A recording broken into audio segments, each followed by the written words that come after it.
대법원 2024년 2월 29일 선고 2023-280778 판결 사건명 골프장 회원 지위 확인의 소 1.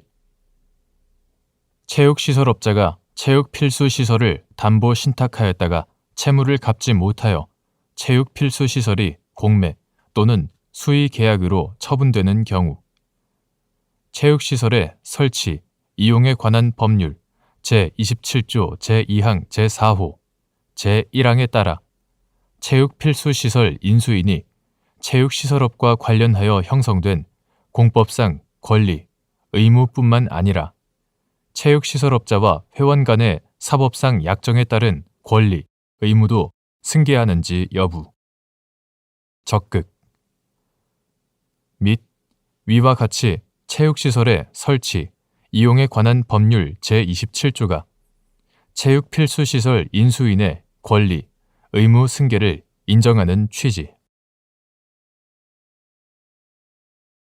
체육시설의 설치, 이용에 관한 법률 이하 체육시설법이라 한다. 체육시설법 제27조 제2항 제4호 제1항에 따르면 체육시설업자가 담보 목적으로 체육시설업의 시설 기준에 따른 필수시설 이하 체육필수시설이라 한다. 체육필수시설을 신탁법에 따라 담보신탁을 하였다가 채무를 갚지 못하여 체육필수시설이 공개경쟁 입찰 방식에 의한 매각 이하 공매라 한다. 공매 절차에 따라 처분되거나 공매 절차에서 정해진 공매 조건에 따라 수의계약으로 처분되는 경우 체육필수시설 인수인은 체육시설업과 관련하여 형성된 공법상의 권리, 의무 및 체육시설업자와 회원 간의 사법상 약정에 따른 권리, 의무도 승계한다.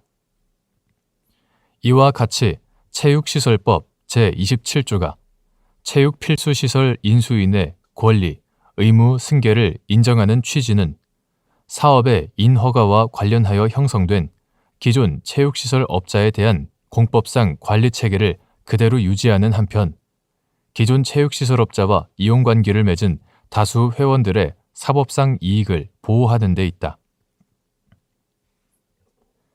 2. 체육시설의 설치, 이용에 관한 법률 제27조에 따른 승계 사유가 발생한 경우 체육필수시설 인수인이 기존 체육시설업자와 별도로 체육시설업의 등록 또는 신고와 같은 공법상 절차를 마쳤는지와 무관하게 권리, 의무 승계의 효력이 발생하는지 여부, 적극 및 그 이유 체육시설의 설치, 이용에 관한 법률 이하 체육시설법이라 한다. 체육시설법 제27조에 따른 승계 사유가 발생하면 체육시설업의 시설 기준에 따른 필수시설 이하 체육필수시설이라 한다. 체육필수시설 인수인이 기존 체육시설업자와 별도로 체육시설업의 등록 또는 신고와 같은 공법상 절차를 마쳤는지 여부와 무관하게 이러한 권리, 의무 승계의 효력이 발생한다. 체육시설법 제27조는 체육필수시설 인수인의 권리, 의무 승계의 요건으로 체육시설업의 등록 또는 신고를 요구하고 있지 않을 뿐만 아니라 이를 요구할 경우에는 체육필수시설 인수인이 승계 사유 발생 후 어떤 조치를 취하는지에 따라 기존 체육시설 업자와 이용관계를 맺은 다수 회원들의 사법상 권리, 의무 승계의 효력이 좌우되어 이들의 사법상 이익을 보호하고자 하는 체육시설법 제27조의 입법 목적이 제대로 달성될 수 없기 때문이다. 3. 체육필수시설 인수인이 기존 체육시설업자와 별도로 체육시설업의 등록 또는 신고와 같은 공법상 절차를 마치지 않은 상황에서 자신이 인수한 체육필수시설을 담보 목적으로 신탁하였다가 담보신탁계약에 따른 공매 또는 수의계약으로 체육필수시설이 처분되어 제3자가 인수한 경우 제3자가 체육필수시설 인수인이 승계한 권리 의무를 다시 승계하는지 여부. 적극. 체육시설의 설치, 이용에 관한 법률 제27조에 따른 권리, 의무 승계의 효력이 체육시설업의 시설 기준에 따른 필수시설, 이하 체육필수시설이라 한다. 체육필수시설 인수인의 등록 또는 신고와 무관하게 발생한다는 법리는 체육필수시설 인수인이 위 조항에 따라 권리, 의무를 넘겨받는 경우뿐만 아니라 제3자에게 다시 위 조항에 따라 그 권리, 의무를 넘겨주는 경우에도 적용된다. 따라서 체육필수시설 인수인이 기존 체육시설업자와 별도로 체육시설업의 등록 또는 신고와 같은 공법상 절차를 마치지 않은 상황에서 자신이 인수한 체육필수시설을 담보 목적으로 신탁하였고 그 담보 신탁계약에서 정한 바에 따라 공매 또는 수의 계약으로 체육필수시설이 처분되어 제3자가 이를 인수한 경우 제3자는 체육필수시설 인수인이 승계한 권리, 의무를 다시 승계한다.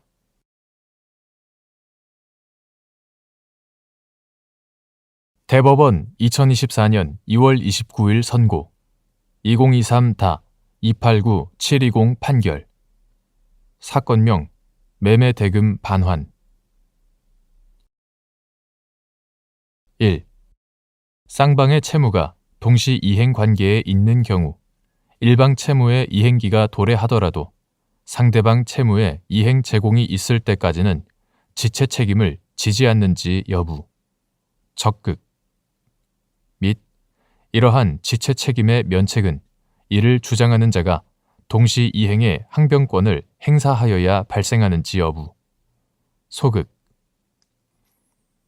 매매계약의 해제로 당사자가 상대방에 대하여 원상회복 의무와 손해배상 의무를 부담하는 경우 원상회복 의무뿐만 아니라 손해배상 의무도 동시 이행 관계에 있는지 여부. 적극. 쌍무계약에서 쌍방의 채무가 동시 이행 관계에 있는 경우 일방 채무의 이행기가 도래하더라도 상대방 채무의 이행 제공이 있을 때까지는 그 채무를 이행하지 않아도 지체 책임을 지지 않는 것이고 이는 지체 책임의 면책을 주장하는 자가 상대방의 이행 청구에 대하여 동시 이행의 항변권을 재판상 또는 재판 외에서 행사하여야만 발생하는 것은 아니다. 한편 매매 계약이 해제된 경우에 당사자 쌍방의 원상회복 의무는 동시 이행의 관계에 있고 이때 계약의 해제로 인하여 당사자가 상대방에 대하여 원상회복 의무와 손해배상 의무를 부담하는 경우에는 당사자가 부담하는 원상회복 의무뿐만 아니라 손해배상 의무도 함께 동시 이행 관계에 있다. 2. 계약 해제로 인한 원상회복 의무의 이행으로서 반환하는 금전에 가산하도록 민법 제548조 제2항에서 정한 이자의 법적 성질, 부당이득 반환 및 위 이자의 소송 촉진 등에 관한 특례법 제3조 제1항에서 정한 이유를 적용할 수 있는지 여부. 소극. 민법 제548조 제2항은 계약 해제로 인한 원상회복 의무의 이행으로서 반환하는 금전에는 받은 날로부터 이자를 가산하여야 한다고 정하였는데 위 이자의 반환은 원상회복 의무의 범위에 속하는 것으로 일종의 부당이득 반환의 성질을 가지는 것이지 반환 의무의 이행 지체로 인한 손해배상은 아니고 소송 촉진 등에 관한 특례법 이하 소송촉진법이라 한다. 소송촉진법 제3조 제1항은 금전 채무의 전부 또는 일부의 이행을 명하는 판결을 선고할 경우에 있어서 금전 채무 불이행으로 인한 손해배상액 산정의 기준이 되는 법정 이율에 관한 특별 규정이므로 위 이자에는 소송촉진법 제3조 제1항에서 정한 이유를 적용할 수 없다. 3. 매매계약이 해제된 경우 매수인이 목적물을 인도받아 사용하였다면 사용이익 반환 의무를 부담하는지 여부. 적극. 및 이때 반환하여야 할 사용이익의 범위. 매수인이 점유, 사용한 기간 동안의 임료 상당액. 매매 계약이 해제된 경우에 매수인이 목적물을 인도받아 사용하였다면 원상 회복으로서 목적물을 반환하는 외에 사용 이익을 반환할 의무를 부담하고, 이때 사용 이익의 반환 의무는 부당 이득 반환 의무에 해당하므로 특별한 사정이 없는 한 매수인이 점유, 사용한 기간, 당해, 재산으로부터 통상 수익할 수 있을 것으로 예상되는 이익, 즉 임료 상당액을 매수인이 반환하여야 할 사용 이익으로 보아야 한다.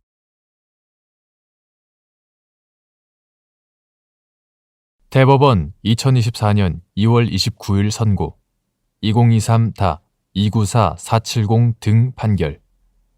사건명 사업비 청구 등 민법 제688조 제1항에 따라 수의민이 상환을 청구할 수 있는 필요비의 의미. 선량한 관리자의 주의를 가지고 수의민이 필요하다고 판단하여 지출한 비용. 수의민이 위임 사무를 처리하는 과정에서 선관주의 의무를 위반하였더라도 이후 위임 사무 처리를 위해 비용을 지출하였고, 해당 비용의 지출 과정에서 수의민이 선량한 관리자로서의 주의를 다한 경우 위임인에 대하여 필요비의 상환을 청구할 수 있는지 여부. 적극. 수의민이 위임 사무의 처리에 관하여 필요비를 지출한 때에는 위임인에 대하여 지출한 날 이후에 이자를 청구할 수 있는 바 민법 제688조 제1항. 위 규정에 따라 수의민이 상환을 청구할 수 있는 필요비는 선량한 관리자의 주의를 가지고 수의민이 필요하다고 판단하여 지출한 비용으로서 위임인에게 실익이 생기는지 여부 또는 위임인이 소기의 목적을 달성하였는지 여부는 불문한다. 한편 수의민이 위임 사무를 처리하는 과정에서 선관주의 의무를 위반한 사실이 있다 하더라도 그 이후 수의민이 위임 사무 처리를 위해 비용을 지출하였고, 해당 비용의 지출 과정에서 수의민이 선량한 관리자로서의 주의를 다하였다면 수의민은 선행 선관주의 의무 위반과 상당 인과관계에 있는 비용 증가에 대하여 손해배상 의무를 부담하는 것은 변론으로 하고 위임인에 대하여 필요비의 상환을 청구할 수 있다.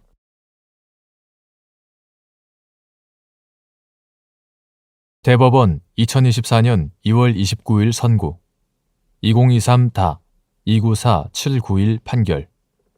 사건명 선거 무효 확인 청구의 소. 신설 합당된 정당이 정당법에서 정한 절차에 따라 적법하게 성립한 경우 합당 전 정당의 당원이 신설 합당된 정당의 당원 지위를 당연히 취득하는지 여부. 적극. 및 이는 정당법 제19조 제4항에 따라 합당 전 정당의 당원이 소속된 시, 도당이 소멸된 것으로 간주되더라도 마찬가지인지 여부. 적극. 신설 합당된 정당이 정당법에서 정한 절차에 따라 적법하게 성립한 경우 합당 전 정당의 당원들은 정당법 제21조에서 정한 바대로 신설 합당된 정당의 당원 지위를 당연히 취득한다고 보아야 한다. 정당법 제19조 제4항에 따라 합당 전 정당의 당원들이 소속된 시, 도당이 소멸된 것으로 간주되더라도 달리 볼 것은 아니다. 그 이유는 다음과 같다. 첫째, 정당법 제19조, 제20조 제1항, 제21조의 내용 및 체계에 정당 사무관리 규칙 제12조에서 정한 신설 합당에 따른 시, 도당 사무의 처리 규정까지 더하여 보면 정당법 제19조 제3항 및 제4항은 신설 합당의 효력이 발생한 이후에 시, 도당 조직 개편에 관한 절차 규정에 불과할 뿐 신설 합당의 절차, 효력 또는 신설 합당의 효력 발생 시점에 관한 규정으로 보기는 어렵다. 부연하자면 합당은 결국 시, 도당까지 함께 개편되는 것을 전제로 하는 것이어서 합당 이후 당연히 조직 개편이 수반되어야 하는데 정당법 제19조 제3항 단서는 신설 합당 후 3월 기간 이내에 변경 등록 신청을 할 것을 요구하고 제19조 제4항은 이를 이행하지 않을 경우 특정 시점에 시 도당이 소멸된 것으로 간주함으로써 합당 후 변경 등록 신청을 하지 않은 시 도당의 처리에 관하여 규정한 것으로 봄이 타당하다는 것이다. 즉, 정당법 제19조 제4항의 규정을 두고 신설 합당의 성립에 따른 당원 지위의 당연 취득을 규정한 정당법 제21조의 효력 범위를 제한할 수 있는 규정으로까지 보기는 어렵다. 둘째, 중앙당과 시도당은 정당의 성립에 필요한 기관 내지 조직의 성격을 지닌 점 등을 고려하면 특별한 사정이 없는 한 기관 내지 조직의 변경이 정당의 당원 지위에 영향을 줄 수는 없다고 보인다. 정당법에 의하면 정당은 수도에 소재하는 중앙당과 특별시, 광역시, 도에 각각 소재하는 시도당으로 구성하고 제3조 적어도 5 이상의 시도당을 가져야 한다고 제17조 가져야 한다고 정하고 있다. 시도당이 없는 지역에서도 당원의 존재가 가능함을 이미 상정하고 있음을 감안할 필요가 있다. 셋째, 정당법 제21조는 헌법 제8조가 정한 국민의 정당 활동의 자유를 보장하려는 취지로 합당에 이르기까지 종전 당원의 지위를 유지하고 있는 당원의 의사를 존중하고 반영하여 합당 전 정당의 당원은 합당된 정당의 당원이 된다고 규정한 것으로 봄이 타당하다. 그런데 정당법 제19조 제4항에 따라 일부 시도당이 소멸된 것으로 간주되었으니 그 소속 당원의 경우에는 정당법 제21조가 적용되지 않는다고 본다면 합당이 이미 성립되어 합당된 정당의 당원이 된 사람의 의사에 반하여 정당을 탈퇴시키는 결과가 되어 부당하다. 법률의 해석은 헌법 규정과 그 취지를 반영하여야 하고 어떤 법률 조항에 대하여 여러 갈래의 해석이 가능한 경우에는 그중 헌법에 부합하는 의미를 채택함으로써 위헌성을 제거하는 합헌적 법률 해석을 하여야 하는 법리에 비추어 보더라도 정당의 자유와 관련된 국민의 헌법상 기본권을 제한하는 내용으로 정당법 제19조 제4항을 해석할 수는 없다.